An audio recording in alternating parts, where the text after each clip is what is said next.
This is the story of my great-grandmother's sister, a life of ups and downs which was typical of the Victorian era. Maryanne Smith was born in King's Lynn in March 1880. Her father was a tearaway, treating the family terribly, and once even chased his wife and children with a knife to the dock gate. She was the sixth child of 17, and growing up in the small yards off North Street in King's Lynn, life would have been tough from the start for young Mary.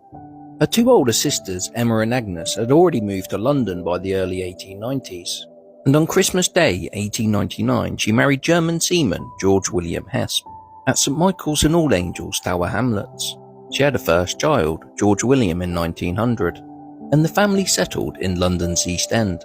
Her son Frederick was born in 1902, but sadly he died an infant. Another son was born in 1903, and they again named him Frederick. Her son Willie was born in 1904, followed by daughters Margaret in 1905, Edith in 1907, and Lillian in 1908. On the 16th of October 1908, we find Mary with all the children except Margaret in the Poplar Union Workhouse.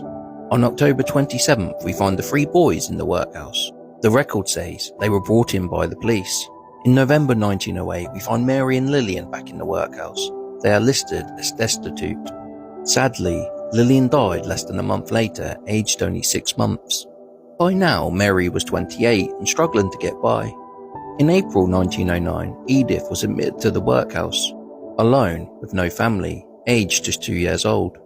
She was baptized on April 11th, 1909, and her address was listed as the sick asylum. She died only a few weeks later. Mary was struggling as her husband had disappeared. He had jumped ship in America and deserted the family. Surprisingly, in 1911 we find Mary living at 22 Ordnance Road, Canning Town, with an 8-month-old daughter, Mary. The census says she has been married 2 years and had 1 child, seemingly forgetting about her other children or embarrassed, who knows. Her daughter Margaret was living with her auntie, Mary's sister Agnes. The 3 boys were in Poplar Training School in Hutton, which was a training school for 700 boys on a 100-acre site in Hutton, Essex. In 1916 she married Thomas Sherry, and it appears this was the father of Mary. They had had a son Thomas in 1912, a daughter Eileen in 1913, Arthur in 1915, and Stanley in 1916.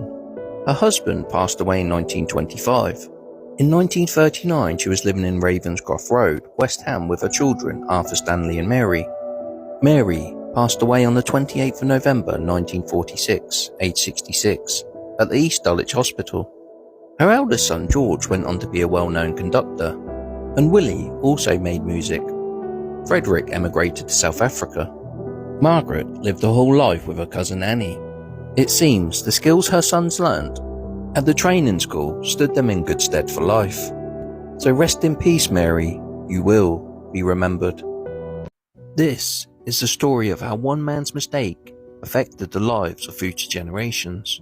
It makes me wonder if severe punishment actually works. The story starts in Heacham, Norfolk on the 1st of August 1840, and the headline was sheep stealing.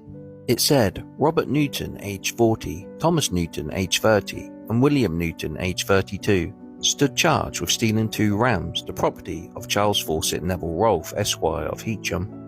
After a lengthy trial, it was established they had gone through a hedge onto the land of Mr. Rolfe and stolen the rams.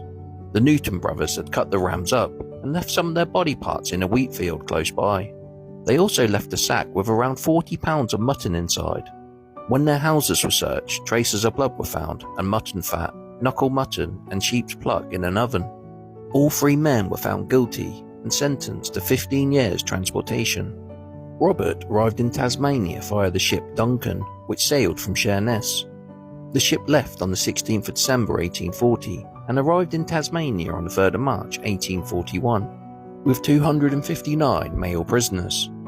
The report said he had been given 14 days previously for abusing his master. The jail report said he was a bad character. His trade was shepherd and farm labourer. He died in Hobart, Tasmania from ascites in 1857. When Robert was transported, he left behind his wife Mary and 5 children. Mary lost her son, aged 12, in 1847, and his burial record reveals he died in the Docking Union Workhouse. Her eldest daughter Mary went to live with her aunt in Heacham. And in 1851, as her mother was most likely struggling without her husband's support, the transportation of her husband left the family destitute. She is listed as a pauper servant, and she had one illegitimate daughter named Harriet. In 1861, we find a daughter Mary in Dock and Union Workhouse with two illegitimate children, Harriet, Maryanne and William. With young children to support, Mary married Philip Sands in 1864 and had two children. Sadly, he died in 1867. She then married Thomas Staines and had three more children. She died in Heacham in 1904. We find her daughter Maryanne, aged 18, in the Dock and Union Workhouse in 1871, with an illegitimate daughter named Sabrina. In 1891, she appears in the workhouse with two more illegitimate children, George and Harriet. In 1897, she married Richard Farrow Pearce.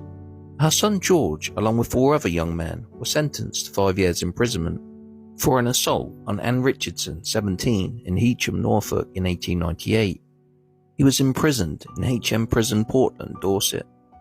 On his return to Heacham, he married Gertrude Burton, and they had a daughter, Doris Gertrude Newton Burton, in 1905. We find Gertrude in 1911 living in Exton's Road Workhouse in King's Lynn, with two illegitimate children, Ethel Maud and Alice. Incredibly, this is the fourth generation of family who ended up in the workhouse since Robert was transported. George married Anne Elizabeth Jeffrey in Worksop, Nottinghamshire in 1909. They had a daughter Laura in 1911.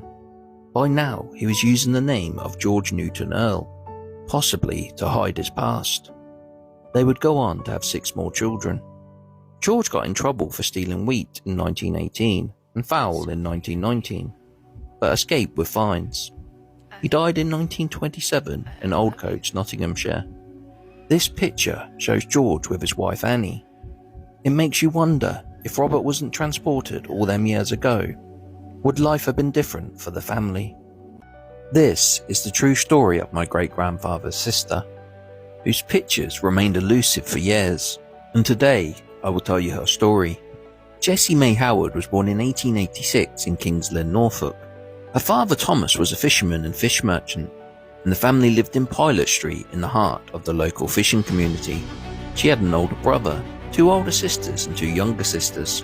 In 1905, she married Frank Elliott Melton Sennett at St Nicholas Chapel, King's Lynn. Frank was a sailmaker and would have had close ties with the Howard family, who had worked the seas for many centuries.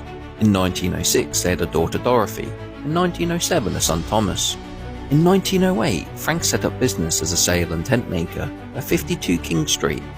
Sadly, their son Thomas died in 1909, aged just 2 years old. In 1911, newspaper reports reveal his business was struggling, as he owed money to people and was spending more than he was making. The business continued as adverts appeared in the local paper in the coming years. In 1912, they had a son Frank, and in 1913, a daughter Julia. In 1914, Jessie summoned her husband Frank under the Married Women's Act for mistreating her. She said for the last 2 years he had beaten and kicked her. She had to leave the house to go and live with her parents. Last Monday, he had bruised her wrist, bit her finger and bruised her face. On the Tuesday, he threatened to kill her and went to get a knife to cut her throat. She was very frightened and called the police. He was very drunk and said he would pay £1 to get rid of her. The court ruled he must pay towards the support of his wife and children, and the mother had custody of the children. They couldn't have been separated long, as they had a daughter Edna in 1914. She was followed by Dora in 1915, who sadly died an infant. In 1920, Jessie was fined for using foul language in Chapel Street, and in 1923 they had their final child, a daughter Annie. The family moved to 16 King Street, and they would remain there the rest of their lives. Frank passed away in 1941, aged 62, and Jessie passed away 10 years later in 1951, aged 65. I searched for descendants of Jessie over the years, and finally found a grandson who surprisingly lived in the same village. He sent me these 2 fantastic photos of Jessie. So rest in peace, Jessie. You will be remembered.